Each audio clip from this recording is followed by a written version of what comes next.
Hello, service coordinators. Welcome to the Service Coordinator Podcast. This is episode number 5 or 6. I can't even remember, but episode 5 or 6. And we're here with Jerrie O'Rourke and Rosemary Mathis from National Church Residences.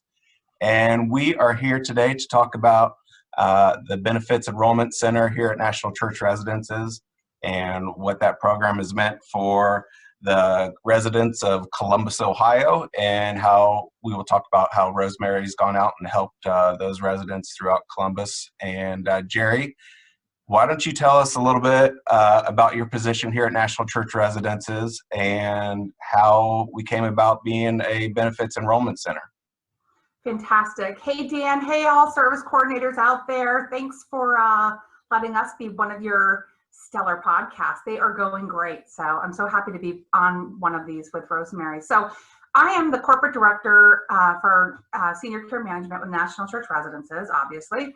I joined in 2018 as part of the senior services division to really help look at population health initiatives, not only all the great work we do in the properties, but also taking that to the community and looking at grants and contracts that are meaningful, impactful, and mission-driven, much like how the Benefits Enrollment Center has become. So that's who I am. And so let me tell you a little bit about the Benefits Enrollment Center first. Yeah, how'd that all come about? So again, I started in 2018, and a lot of what I do is looked for, worked with the grants department, and Rosemary was already part of a grant that was coming to a close. But the work she was doing in that one was really tremendous. It was Home for Life. She was stationed at Poindexter, really touching a lot of the residents there and community members to make sure that they have their needs met, much like our Home for Life programs already exist in the properties. That grant was coming to an end, and I was shopping for a new grant for her. She was too talented to let go. And some of my work in the past, I'm familiar with the National Council on Aging. And so I was just scrolling through their grant opportunities, and I found benefits enrollment. So working with Marcia Zimmerman at that time, who was in the grants world coordinating it, worked tirelessly with me to get it filled out. We were already we had a week to do this, submitted it, and we got approved. And what that means is the Benefits Enrollment Center, we are one of 80 across the United States, and we were contracted with the ability to help seniors and adults with disabilities in our little footprint near Poindexter to help with low-income individuals who have access Medicare, Medicaid benefits, and there's a lot of other benefits that individuals did not even realize that they were eligible for.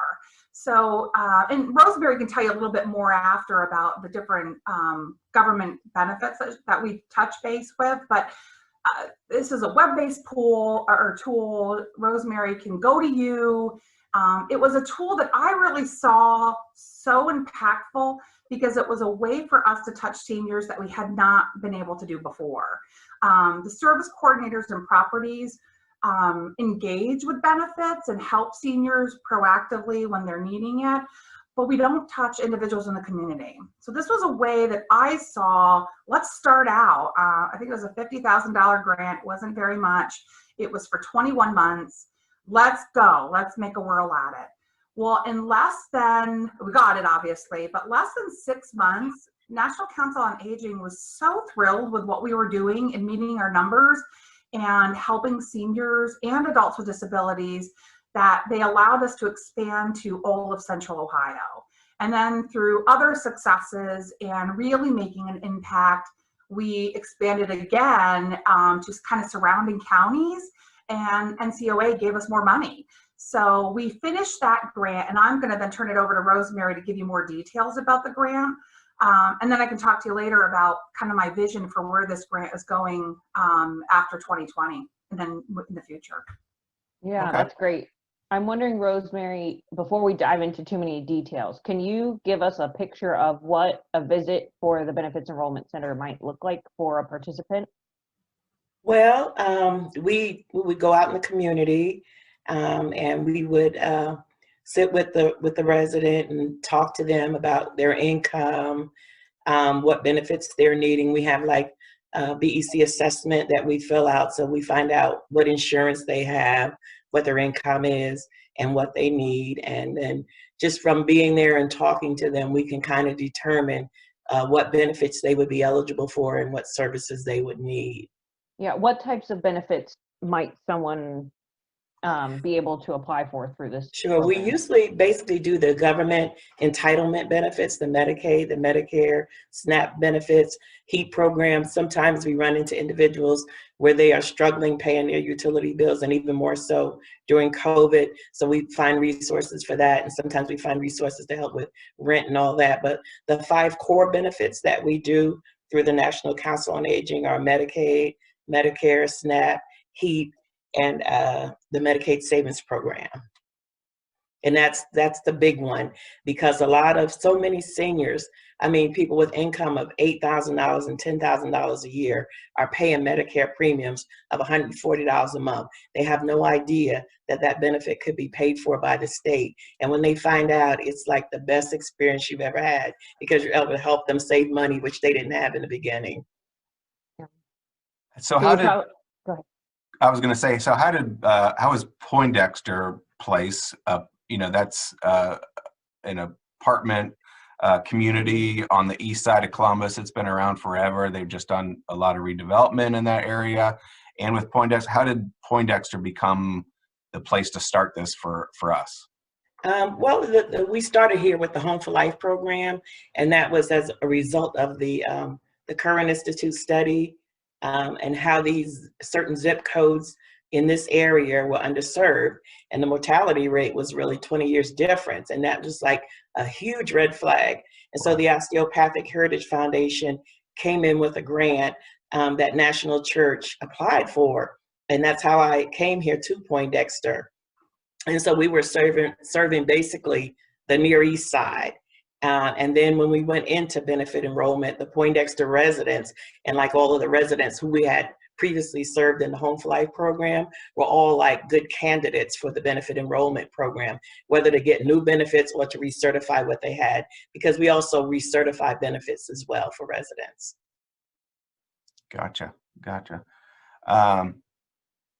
Rosemary, what were you doing before you came to National Church Residences? I don't know, there's like a lot of God winks there because I worked for Franklin County Job and Family Services just for a short period of time. And I said I was really trained to come here. I didn't like, to work in that type of environment. I'd rather be hands-on with the people. Instead of processing benefits, I would rather be working with the people, helping them apply for benefits. And so I had like this upscale knowledge of what people needed to get benefits and all that. It was like a pre-training before I came here. And then previously, before that, I had worked for the state of Ohio, and I had worked in some nonprofit agency as well. So I had like a good background to come in here and get, it was, as like I said, it was a lot of God winks in there to make all of this work together. So you never worked directly with seniors and linking them to services in the community? You'd never done that before? I never did it before, but all of the jobs that I had tied in directly to what I was going to do here. Wow. Yeah, so it is. What does your day look like now? What is it? Because with COVID in the last year, how's that thrown a wrench? I still do some of the service coordination here at Poindexter. So of course I work, on site with the residents. We're National Church. We were always here, so we never left the residents. So I work on site here with the residents, and I do, certain things for them that they need, like copies being made or a doctor's visit, transportation, things like that. I assist the residents with that. So that's kind of part of my day, but a lot of my day is doing benefit applications virtually, because during COVID, we're no longer able to go out into the community unless there's just an emergency situation. But for the most part, we do it over the phone. And so I'm on the phone all day long doing applications, getting documents virtually, getting documents faxed in, processing benefit applications. So that's basically what my day looks like. Yeah, and just to give a shout out too, the reason Rosemary's still at Poindexter is because we continued that partnership with Urban Strategies and the Columbus Metropolitan Housing Authority, who has been really generous in allowing us to continue. And that's where our contract was originally before becoming the Benefits Enrollment Center. And Rosemary's perfectly placed. She is really close enough to downtown. Yeah. I would love for Rosemary to talk about some of her outreach events that she has done pre-COVID and started to get back into those. But really, it's been a perfect opportunity for us to stay in a partnership with Urban Strategies and Columbus Metropolitan Housing Authority and being able to touch so many seniors in that area. They love Rosemary. Rosemary has like a magic wand. When she starts doing her magic, it is fantastic. And we armed her with a portable scanner, which I think has made her life even easier because when she is in the community, she's able to scan what documents she needs right there on site. So it saves the senior that time and aggravation of going to make copies or faxing something. And the other plug I just really want to say for Rosemary, she's underestimating the value of her talents that she has brought to National Church Residences, and we're trying to expand that more and more, which we'll talk about later about how our future plans are growing. But Rosemary's talents are really endless when you're talking benefits. She really understands her audience and what those needs are. So I'd love for Rosemary to talk about some of her outreach events that are critical to this grant. Yeah, that'd be great. Sure. Yeah, before COVID, we were doing outreach events all over the place. I had set up at the United Methodist Church on Livingston Avenue, Broad Street Presbyterian Church. I had set up with Victory Ministries, also with Warm in Westerville. It was just a plethora of places that we would visit from week to week doing outreach out in the community. And that was really successful for us as far as building rapport within the community. And so people, I think word of mouth is like the best advertisement you can ever get. And so people began calling me like, I heard you were at this place and you helped this person. I heard you at the, and so we just begin to grow from that because of our visibility out in the community and all of the wonderful partners that we partnered with. So then COVID came. And so our outreach events were very limited. But just now we are starting to go back out, and I have the opportunity to go to the warming centers. We partnered with the Ohio Coalition on Homelessness. And so I've been out in the warming centers and I've been actually helping them. I can't tell you how grateful these people are because some of them, it's just a phone call and they can get their benefits. So they don't have a cell phone. Some of them is just get on the phone with Social Security with them, take care of this little thing, and they can get an SSI payment. They have no income. Some of them just need to call to get a food stamp card. And so these are the little things that I've been doing for them. And then there was another gentleman who needed SNAP benefits. They have all their documents with them. They're homeless. They don't have any place to go. I scan their documents right there, give them food stamps, give them the assistance that they need. And I can't tell you how grateful they are that we are there doing that service, because just small things are stopping these individuals from becoming homeless. They're stimulus payments. If they can get their stimulus check, they can get down payment and get in a home, get in an apartment. I've been helping them get stimulus checks, changing their addresses so they can get stimulus checks. So we're really making a huge impact on the lives of these people that are homeless and in the streets and just come to the warming center to get warm, get a cup of coffee, get something to eat. And then when they find out that there's help there, I can't even tell you the gratitude that they express to me just for being there and doing those small things that we, like sometimes we take that for granted. A phone, a fax machine, and all they don't have those resources. And when we can bring that to them to help them get what they need, it's like overwhelming for them. Because they say they don't think anybody cares. And when I come there, it's a sense of she cares. And that's a good thing for us. So that's like kudos for National Church.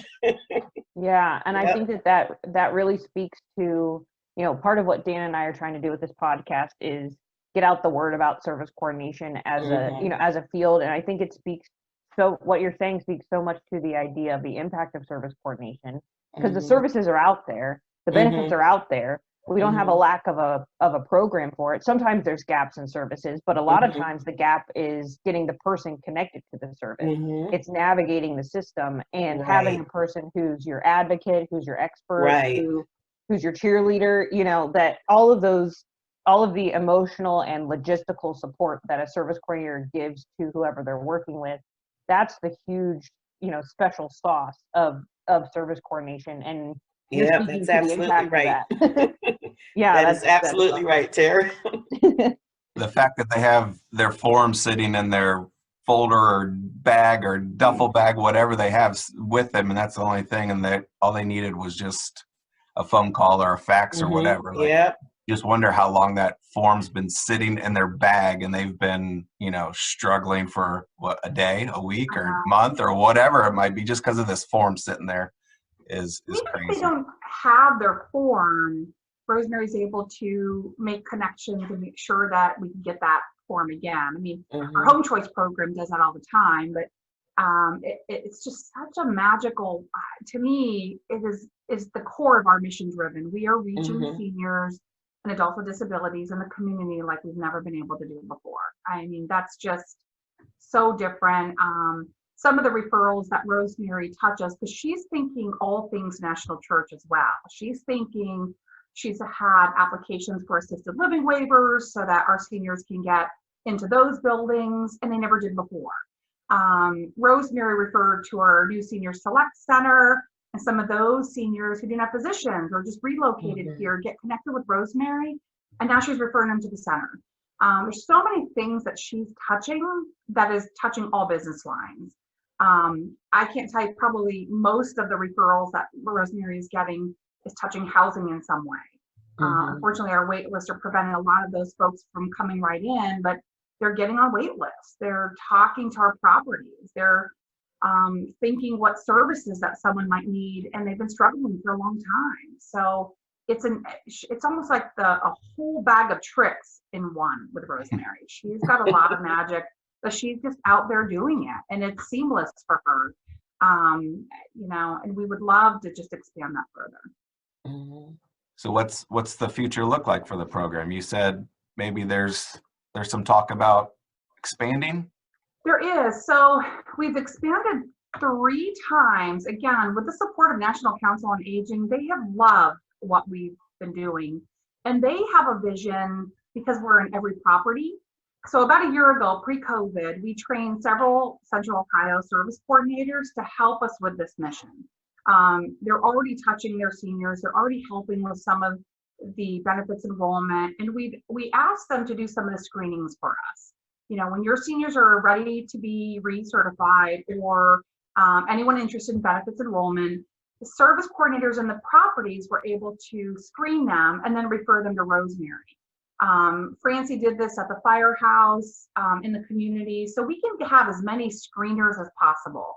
It's a really easy form that we can share at the end of the podcast to be able to refer to Rosemary. But with the success of that and kind of training the service coordinators locally, we were able to expand into some of the surrounding counties. And with that success and with COVID, so much of the work with Rosemary, she's been doing virtually. We have some of the managed care plans, thank you CareSource, who's been referring lots of individuals to Rosemary. And I'd love for her to touch on that after, but there's work to be done in the whole state. And there is one other Benefits Enrollment Center in Akron area, so we're respectful of not going into their area, but recently NCOA has allowed us to expand even further to the whole state. And what that means is that Rosemary can do a lot of the virtual benefits enrollment from anywhere. It does not have to be face-to-face, and she can communicate with any county in the state of Ohio to expand that resource to all of them. So we're heavily doing this in the South, Central Ohio, and now the whole state of Ohio. The goal will be, NCOA, I think, has a vision for us to be in every property. So we would love to have all service coordinators trained in this under our name, because it's so easy to do, and the gift that senior gets back is amazing. I mean, they're able to get benefits like Rosemary has said. It's on average, we could be saving a senior up to $4,000 by just going through this and helping them level set all their benefits. So how would a service coordinator that's not in Ohio or get connected with this, or how do they go through the training? Does it have to be with an organization that you work for, and that's how do you get involved with it? Yeah, right now we have permission to do the whole state of Ohio. So any service coordinator in the state of Ohio can easily contact me and we can set up some training to help them do a screening. A screening takes less than 10 minutes.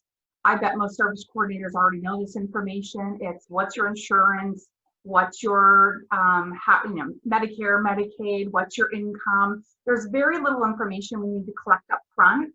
And then we can submit that to Rosemary's team and then be able to go from there in Ohio. In other states, we have shared the link with National Council on Aging. They can look for their closest Benefits Enrollment Center, or if there's not a local Benefits Enrollment Center, until we get permission to really do this further, which might be in another year in the next grant cycle, they can contact their local area agency on aging. That should help them to get started. It's not a true Benefits Enrollment Center, but they should be able to help with getting things started for a benefits enrollment. Plus, their service coordinators know a lot.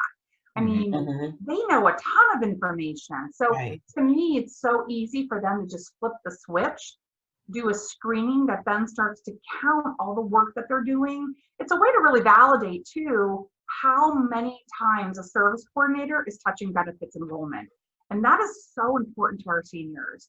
Without benefits, without Medicare, Medicaid, Rosemary sees this all the time in the warming centers and some of the outreach events.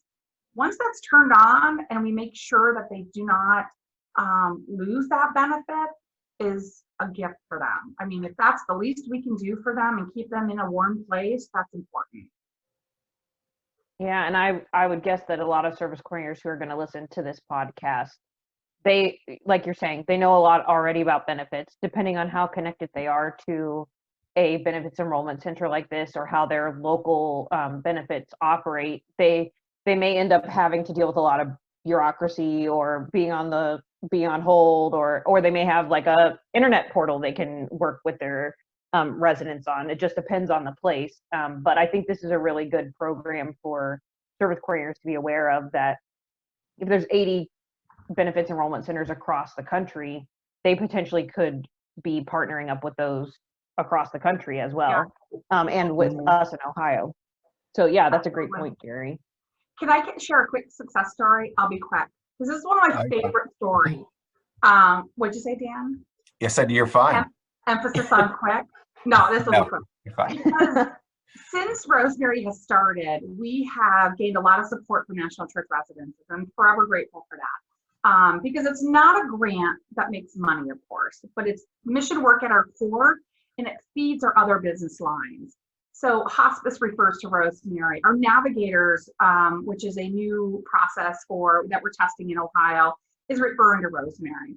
But one of my favorite success stories was a referral from hospice. I'm not sharing names, but this gentleman was enrolled in hospice, and he was in a nursing facility, and he was at risk of losing his benefits. And I really see that he was a victim of a system failure, because his Medicare plan should have known that he was about to lose his benefits, but they didn't. The facility should have known that he was about to lose his benefits, but for some reason, he was in a breakdown.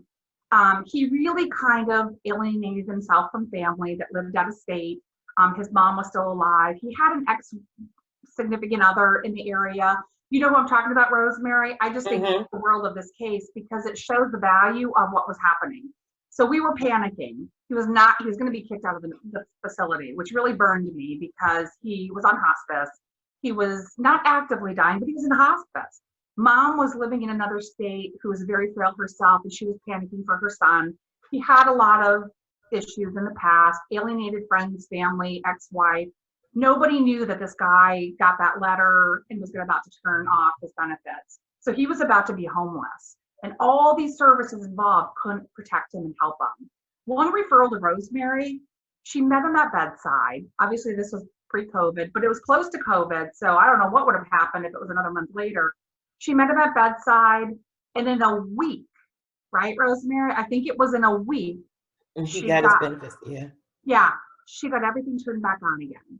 Very simple from bedside, gave him a tremendous peace of mind, gave his mom peace of mind, who was out of state. And to me, that showed the value of how our our organization is working together. And this gentleman who was actively, in hospice was going to be homeless. I mean, it was ridiculous that we couldn't meet his needs. And one touch from Rosemary, she was able to just flip it all back on. He didn't even need to leave his bedside. To me, that's the magic. It may not be that easy for everybody, but it worked perfectly. And to me, that's our mission. That is our mission at the core. Would you agree? Did I get that right, Rosemary? All that? You did, yeah. I love that success story. And there's tons of them. We give success stories to National Council on Aging every month, or, we give them as many success stories as possible. Yeah, the only thing is that we were supposed to have went to the nursing home, but they shut it down that day because of COVID. Oh. So we had to do everything over the phone. Okay. We had initially scheduled to visit him, and we couldn't go in the nursing facility that day because that was like the March 12th, Okay. right around COVID, and they Wow. shut all visitors out. But we were able to get him done over the phone. Yeah. Yeah. But huge success. Wow. Yeah. Well, thank you guys so much for joining us. Jerrie, I know it was a little bit of last minute. Actually, it's very last minute. It was. But I had my coffee. I was good. I was so happy to join this. You didn't know you're going to wake up this morning and be on the Service Coordinator podcast, but you were. So, and Rosemary, thank you so much. Zoom. Rosemary, thank you so much for joining us and telling us about the program. And it sounds like you're doing great work, and I'm glad you're enjoying it as well. Tara, thank you very much. And you guys have a great start to the week. And for service coordinators all over the country, please subscribe and like and comment. If you guys need any information from this podcast, just leave a comment and we'll get back with you. Other than that, have a great day. Thanks, guys. Thank you. Thanks Bye. for joining. Bye.